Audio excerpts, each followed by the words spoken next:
नवरदेव नवरीचे बूट चोरले म्हणून जालना जिल्ह्यामध्ये दोन्हीकडच्या वऱ्हाडींमध्ये तुंबळ हाणामारी झाली। गंमत मध्ये सुरू असलेला हा प्रकार थेट युद्धाच्या मैदानात बदलला। सध्या 14 लोकांवर गुन्हा दाखल झालाय आणि हाणामारीमध्ये अनेक महिलांचे दागिने देखील गहाळ झाले। नेमकं घडलं काय होतं बघूयात।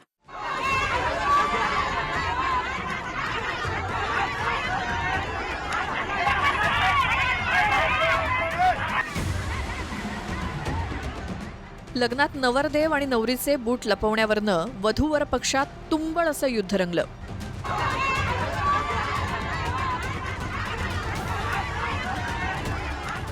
काही जण युद्धात सिद्ध झाले होते तर मंडळी हाणामारी पाहण्यात व्यस्त होती।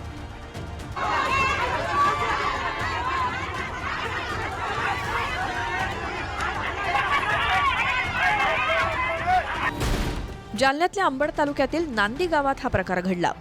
या हाणामारीत अनेक महिलांच्या गळ्यातले दागिनेही तुटले।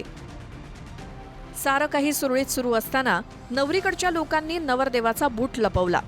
हे पाहून नवरदेवाच्या भावानंही नवरीची चप्पल लपवली। नवरीची चप्पल लपवल्याचा प्रकार नवरीच्या काकाला सहन झाला नाही। त्यानं थेट नवरदेवाच्या भावालाच ठोसा मारला।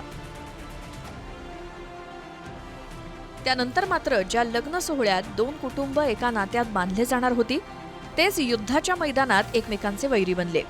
वधू आणि वर दोन्हीकडच्या मंडळीत तुंबळ हाणामारी सुरू झाली।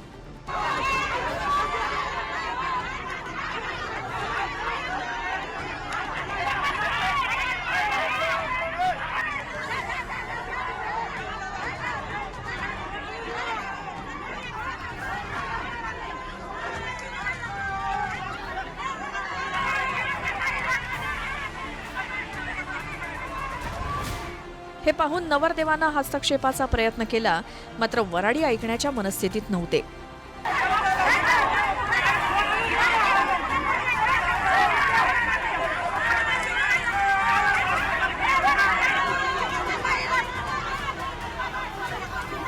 दरम्यान नवरीकडच्या 14 जणांवरती गुन्हा दाखल झालाय। हाणामारीत नवरदेवाकडच्या महिलांचं 15 ग्रॅम सोनंही गायब झालं। खरं तर महाराष्ट्रातल्या लग्नात असे बूट लपवण्याचे प्रकार याआधी नव्हते। 1994 साली आलेल्या हम आपके है कौन सिनेमानंतर हे पेव देशभर पसरलं।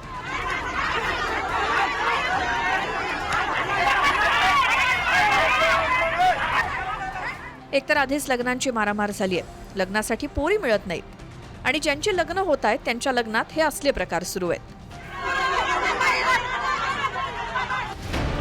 गेल्या महिन्यात रसगुल्ले कमी पडले म्हणून बिहारमध्ये वधूवर पक्षानं मंगल कार्यालयातच दंगा केला। खुर्च्या टेबलांसकट लग्नही मोडण्याची वेळ आली। उत्तर प्रदेशच्या आजमगडमध्ये कूलरची हवा अडवली म्हणून वराडींमध्ये झालेल्या वादात एकाचा खून झाला आणि त्यानंतर महाराष्ट्रातल्या जालन्यात नवरी आणि नवरदेवाचे बूट लपवले म्हणून वराडी एकमेकांवरती तुटून पडले। Bureau report TV9 Marathi.